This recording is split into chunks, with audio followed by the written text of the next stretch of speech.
finish at 4:36, and at 4:40 there's an IMAX showing of Moonfall. So that's my day sorted. It's going to be dark when I come out. Let's do it. Okay, so it's actually been 2 days, well, almost 3 days since I went to the cinema, the previous clip. I forgot to record the outro to the vlog, and now I'm here on Tuesday doing it now. Yeah, so I watched Jackass Forever, and then I watched Moonfall. Two very contrasting movies. The Jackass movies, I watched the old ones a while ago. Like when I was a teenager, I watched them all in a row. Jackass, Jackass 2, Jackass 2.5, 3 and 3.5. I'm pretty sure 3.5 and 2.5 are shorter. And 3.5 was 10 years ago, I think. Or 3 was 10 years ago, I can't remember. But this was like a 10-year return. All the classic people, Johnny Knoxville, Steve-O, you know, weird torture pranks, funny pranks that only insane people would do. And these guys are insane stuntmen that do ridiculous things. I wasn't excited for it at first because I thought, what more could they do? The old ones were pretty classic. But when I saw the reviews pretty much all said, if you like the old ones, you'll like this one. It's more of that. And I thought, yeah, I'll go and see it. Had a good time. And then I watched Moonfall, and that I didn't expect to be that good. Watched it in IMAX for the extra effect. And IMAX was good, sure, but the movie itself had a good cast. It was better than I thought. It was more intriguing. It was a disaster movie, but it had like an extra element to it. And I thought it was interesting. Like, it wasn't awful, but it was very cringy at times. Some of the characters made some weird jokes. It was very cringy and weird at times. It was very annoying at times. But I feel it got better as it went along. And the final act of the movie was very good, I think. I think it was pretty good. I enjoyed the final part of the movie especially because it really built something. And I kind of wonder what they would do with a sequel with a bigger budget. But yeah, it was interesting, but I didn't love it. But yeah, those are my initial thoughts. Before my thoughts of Jackass Forever, I just want to say, in Moonfall, there was a part of the movie where the army wanted to fire a nuke at the moon. They wanted to fire a nuke at the moon to stop the moon from hitting Earth. Not just many nukes. Either way, 1 nuke or 100 nukes, I don't care. How does nuking the moon make any sense? You know what? Let's just go back to the video. So I love Johnny Knoxville. I love Steve-O. But for me, the standout was, I think it's Aaron. Is that the Irish sort of guy? The guy, the little mohawk, that guy. He went through the most torture from my perspective. I feel bad for the guys, to be honest. The little guy, I can't remember. Sorry, I forgot his name. But the short guy was there as well. And obviously classic cast members. They had a few cameos, a few interesting cameos. One was a UFC heavyweight champion who punched someone in the balls. These are pranks that only insane people would do. And there's a lot of torture of private parts. And a bit of semen is kind of nightmarish, to be honest. But I was in like, it was the screen was like at least a quarter packed. And all of them were laughing the whole time. So it's always a good experience when you're watching something funny and something brutal and you get to hear other people's reactions to it. One of the best things about going to the cinema to see a big movie. But yeah, there was some look away moments, some weird moments, some oh my god moments, and a lot of funny moments. People getting hit by footballs, a giant bear getting hit by a ball. They recreated a few of the old Jackass movie stunts. And the credits are pretty cool as well, because you don't just see credits. When the credits are rolling, you see outtakes, you see bloopers, and you see comparisons to what they did in this movie that did identical to previous movies, and they did a side-by-side. Pretty much the entire credits are extra scenes, outtakes, bloopers, and old clips as well.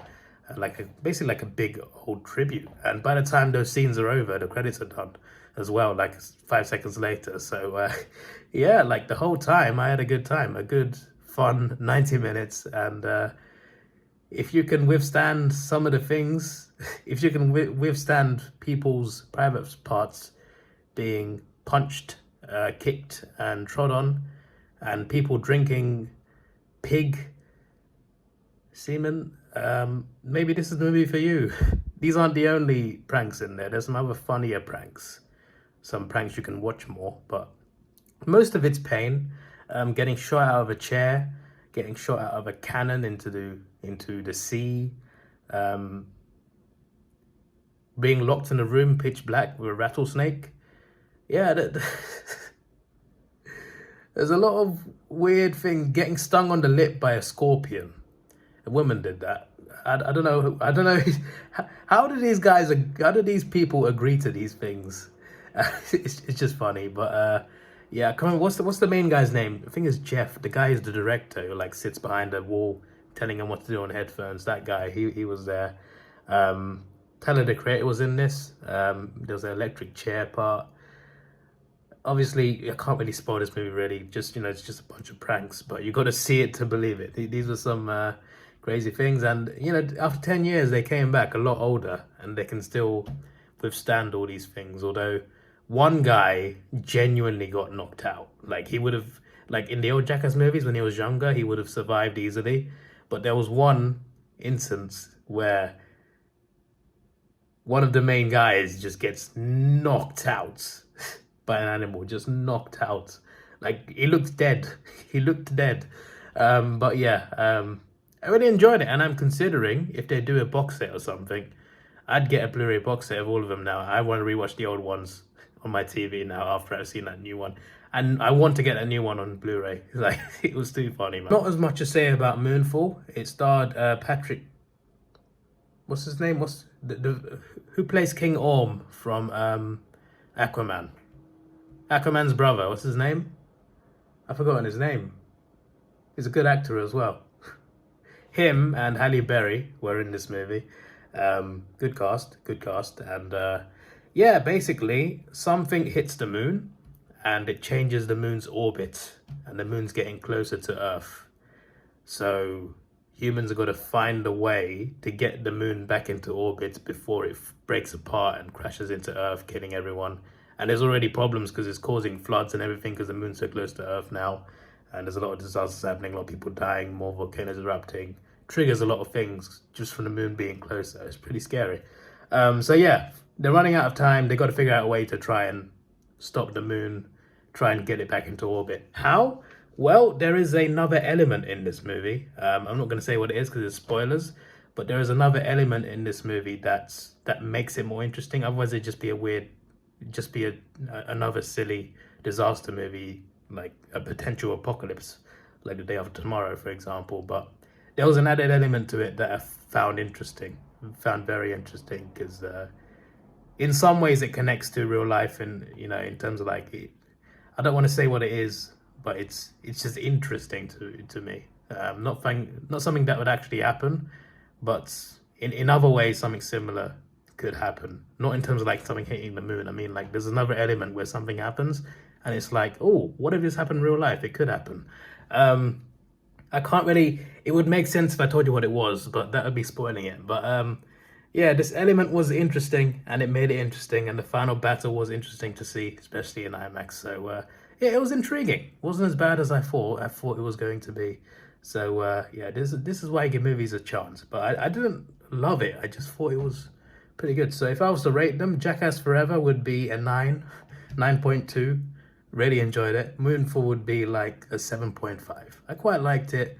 I wouldn't buy it on Blu-ray, but I would be intrigued to see a sequel to it. That's all I'm saying. So yeah, next up, I want to see Death on the Nile.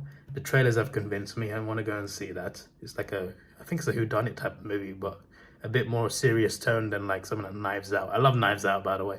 So yeah, Death on the Nile and Uncharted. I wasn't hyped about it at first because I don't understand Tom Holland as Nathan Drake. It doesn't make sense to me. He doesn't seem like a Nathan Drake character, but we'll see about that. But I've seen the trailers and the stunt work, and it looks like they ripped some of the parts straight out of the games. And I like accuracy like that. So I think this has a chance of being a successful video game movie. And I think even if it's bad, I think at the very least the stunts will be good. Plus, I like adventure movies. I feel like we need more adventure movies anyway, so maybe this is a good thing. We've been missing Indiana Jones for a while, and I know there's another one coming out, but Uncharted might fill the void. If it's successful in the first movie, we might get a big old franchise like the games. It would be cool. So I hope it succeeds, but I am still not convinced by Tom Holland as Nathan Drake. He's a good actor, very good actor. I'm just not convinced as Nathan Drake, but we'll see, But I want to see those movies soon. So yeah, this is your boy Davidoff. Please like, share, subscribe. Thanks for watching. Have a good day and see ya.